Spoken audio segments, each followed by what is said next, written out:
साथियों नमस्कार।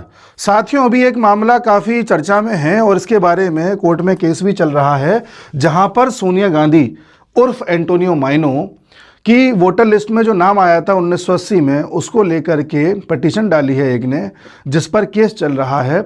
और सोनिया गांधी कह रही है कि भाई जिसने मेरे को वोटर लिस्ट में डाला उसको पकड़ो, मेरे को क्यों जिम्मेदार ठहरा रहे हो।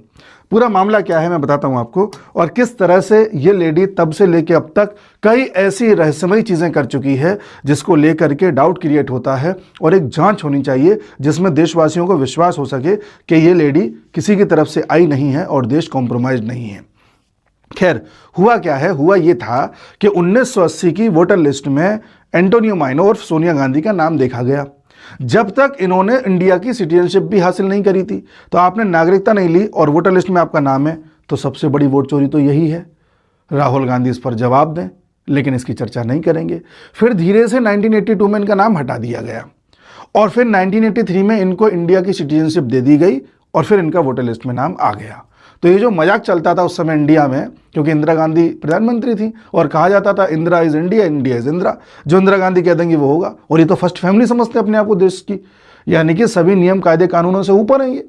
बहरहाल, तो इस मामले को लेकर के पिटीशन डाली गई है जिस पर सुनवाई हो रही है। और इनका कहना यह है कि जिन्होंने मुझे वोटर लिस्ट में डाला उनसे बात करो, मुझे क्यों पूछ रहे हो। तो ये कौन सी बात होती है? जब तक आप अपने दस्तावेज नहीं दोगे, जब तक आप अपने डॉक्यूमेंट्स नहीं दोगे, आप अपनी तरफ से अर्जी नहीं दोगे, आपका नाम कैसे आ जाएगा? आप बताइए। अगर ऐसे ही नाम आने लग गए फिर तो हर कोई भारत का नागरिक है, जो भी घुसपैठिया भारत का नागरिक है, लेकिन डॉक्यूमेंट मांगे जाते हैं। तो पहली चीज़ तो ये। दूसरी चीज़ जो रहस्यमयी है इस महिला के लिए, इसको लेकर के, वो है 1968 में। जब मैं इसका इतिहास लेकर के बैठा, मैंने कहा देखते हैं इसके बारे में क्या है क्या नहीं है, तो कुछ हैरान कर देने वाली चीज़ें सामने आई। 1968 में इसने राजीव गांधी जी से शादी करी। शादी करते समय कैसे हुई, क्या हुआ, मतलब कैसे दोनों तैयार हुए शादी करने के लिए, वो यही जाने, बट हो गई। चलो, भारत आई। भारत आने पर इन्होंने भारत की, सबसे पहले तो जाहिर सी बात है पीएम हाउस में ही गए, वहाँ इन्होंने क्या किया 1-2 महीने तक नहीं पता। उसके बाद इन्होंने यात्राएं स्टार्ट करी, जिसमें सबसे पहले ये लेडी अहमदाबाद के इसरो के लैब में ये गई और उन्होंने कहा कि मुझे इसरो देखना है।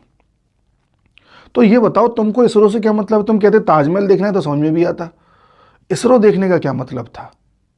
सवाल उठता है। तुमने इसरो देखा, उस समय कई सारे कार्यक्रमों पर काम चल रहा था, कई खोजें